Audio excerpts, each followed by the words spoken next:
Welcome back once again to Forbes Sports Money, presented by Fox Business Network. I'm Bob Lorenz. Well, later in the show, we'll discuss some of the richest team owners on the Forbes Billionaires list.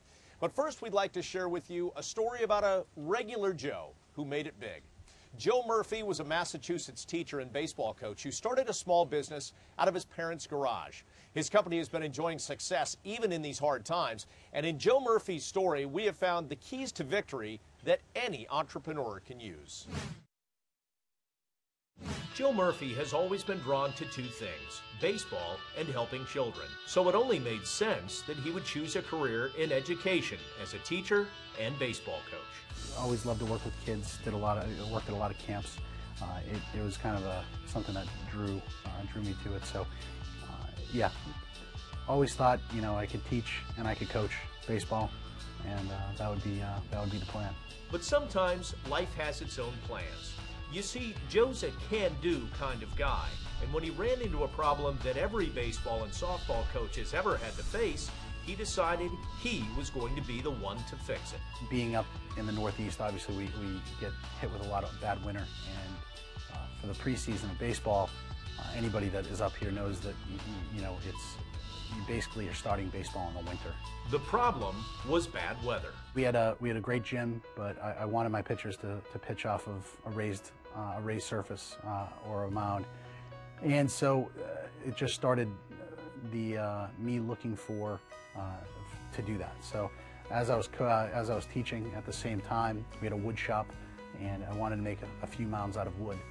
We didn't get the okay for that because they didn't want them to scratch the floor of the existing gymnasium, so I had to get creative. I remember taking all these wood mounds out of the closets, weighing hundreds and hundreds of pounds. It was nothing. You didn't want to be the guy that had to go and grab the mounds. So I said, if I was going to make this, and I can't make it out of wood, I needed to make it out of something lightweight and durable. And so my family had a lot to do with the startup. He came home and talked about a mound that was very, very large, heavy, bulky, and the kids can't move it. It's got to be a better way of making it. So I says, well, go figure it out. And he came back about 3 weeks later. You know, we was standing in the hallway just outside the garage, and he put the plan to me, and I said, that sounds like a good plan. So we came up with the idea of using a foam substrate, basically a high-density foam, to be the form that gave us the big shape. And foam in general is fairly lightweight, so then came the act of making it durable. And it took us some time, you know, it was taking, you know, weeks to, and I was just kind of doing it for fun.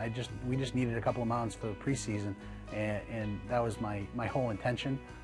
But I kind of got into it. Joe's father, uncle, and cousin are all in construction-related businesses, and together they developed a method of making foam structures that were made strong and skid-proof with the application of a chemical coating. He added artificial turf to the top, and voila, he had a finished product. But was it any good? I didn't know until someone used it. You know, I put it down, I pitched off of it, but I wanted to get the kids to use it. Once they did, their reaction was, you know, this is great if asked, or no reaction at all, they just pitched.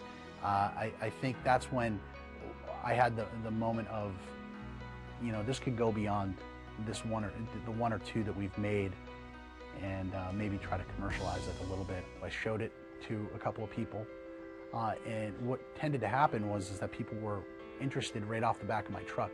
Can I have that? You know, we'll just take that one if you want. You know, at that point, we were looking at it, I was not looking at it as a business. I was just happy that someone liked something that I made. When the mounds were seen by the local schools, there started to be a trickle for demand. Extra income for a school teacher is always welcome, and in order to get the new business off the ground, Joe found cheap labor and overhead. He set up an office in his parents' house, constructed more mounds in the garage, hired his mother to man the phones, and recruited the teacher in the room next to his. I would see the mounds on top of his pickup truck, and I would ask him about it, and then eventually we got to the point where he needed some help. The first job that I did for Joe, he asked me to help him with some foam.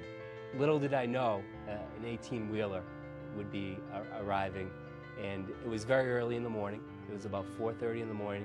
This is before we were teaching for the day, and that was really the start of my involvement with Joe. Well, in the beginning, it was like one phone call every 2 or 3 days. You know, that first check that came in was like the big excitement, and but then it just started growing and getting busier and busier, and then I was actually needing to be there. We saw the volume that was coming at us, and I, at that point, had to make a decision. You know, I was newly married. You know, on my benefits, there was a lot of decisions that I had to make, whether I take this full time, whether I gradually go into it now, or just kind of keep it status quo and see, and just see where it goes. My friends who weren't involved in the business or anything, they said, so you're gonna quit teaching and make pitching mounts, huh? You know, and it's kind of, you know, all in good fun, but it was like, you know, what are you doing? You know, you got a great job, you're a teacher, you got your summers off. What are you doing? What Joe was doing was following his entrepreneurial spirit. His pro mounds were just the beginning, and when sales began to plateau, he recognized new opportunities opening up to him when his customers started saying, "We really love the mounds, you know, we got them. We don't really need any more, you know, budget, but listen, can you get me an L screen? Can you get me a batting cage? Can you get me whatever filled the blank in?" And at first I said, no, you know, I don't have the ability. You know, we're making pitching mounds, we're not doing that stuff. And finally, you know, one time someone asked me for something, and I just stopped saying no, and I just started saying yes. So we started going after indoor facilities. We became turf experts. We own a 30,000 square foot turf facility now in Georgia that we have the capability of distributing. The other thing that an indoor facility needs is netting. Netting and turf are our biggest product lines. And those open doors for us on the other fronts as far as the product lines go.